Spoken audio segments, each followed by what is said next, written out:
Olá. Já pararam para pensar como a ciência, a espiritualidade e a filosofia parecem mundos completamente diferentes? E se existisse uma teoria que diz que, na verdade, todas essas peças fazem parte do mesmo puzzle?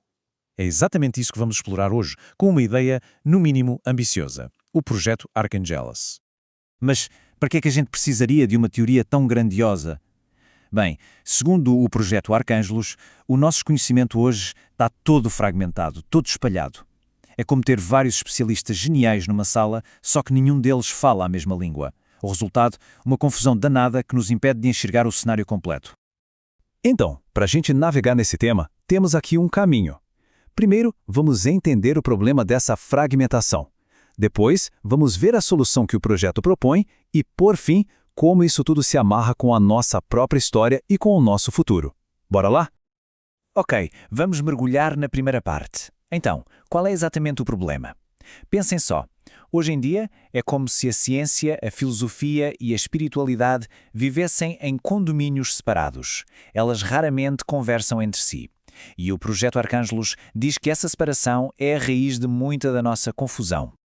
E é exatamente essa crise. A gente tem a verdade da ciência, a da filosofia, a da espiritualidade, mas parece que falta uma verdade com V maiúsculo, sabe? Algo que junte tudo. O projeto Arcângelos aponta essa fragmentação como o problema fundamental que ele se propõe a resolver. Certo, então se o problema é a fragmentação, qual é a solução? E aqui preparem-se, porque a ideia é grandiosa. A resposta, segundo o projeto, está num conceito central, a consciência universal. Pensem nisso como um supercomputador cósmico.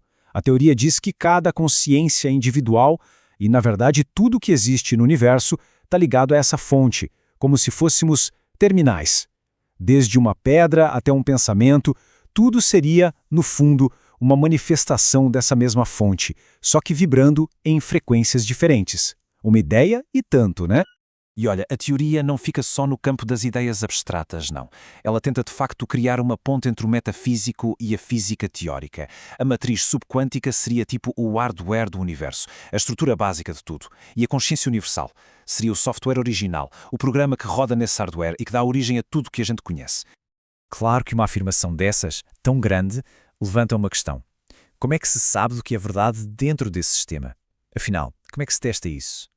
Pois é, o projeto apresenta uma ferramenta própria para isso, uma forma bem particular de validar uma ideia. E o que é realmente fascinante é que eles meio que redefinem o que é verdade. Não é sobre provar uma coisinha aqui e outra ali de forma isolada. A questão é, essa ideia se encaixa? Ela funciona bem com todo o resto, dentro de um sistema maior e coerente? Ou seja, aqui a verdade tem que ser funcional. É quase como um manual de instruções do projeto. Para uma ideia ser considerada verdadeira por eles, ela precisa passar por 3 filtros. Primeiro, a ideia faz sentido sozinha, é lógica. Segundo, ela consegue se conectar com outras ideias sem criar uma bagunça, sem contradições. E o terceiro, esse sistema todo, quando junto, serve para alguma coisa? Tem alguma aplicação prática no mundo real?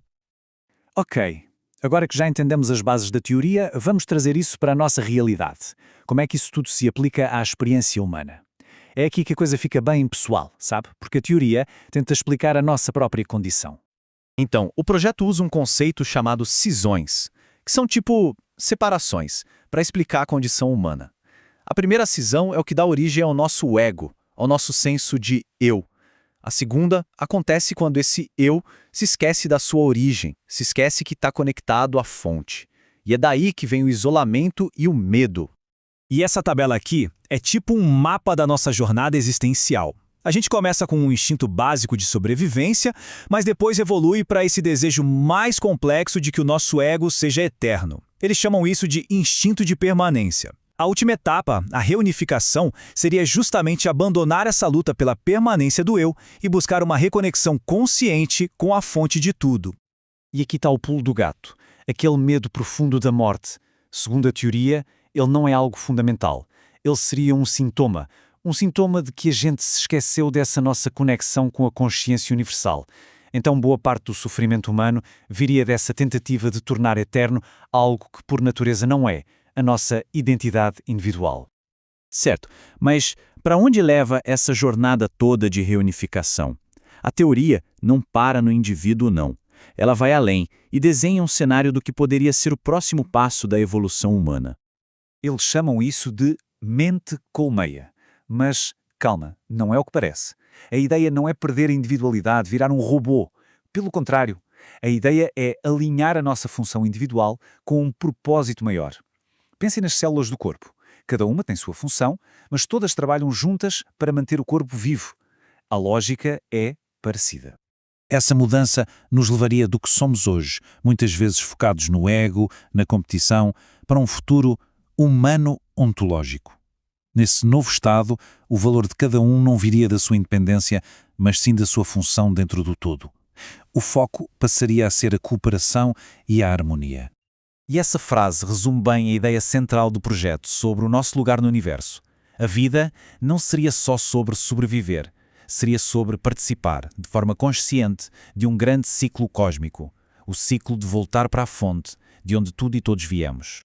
E isso tudo nos deixa com uma pergunta final, que amarra a teoria diretamente a cada um de nós.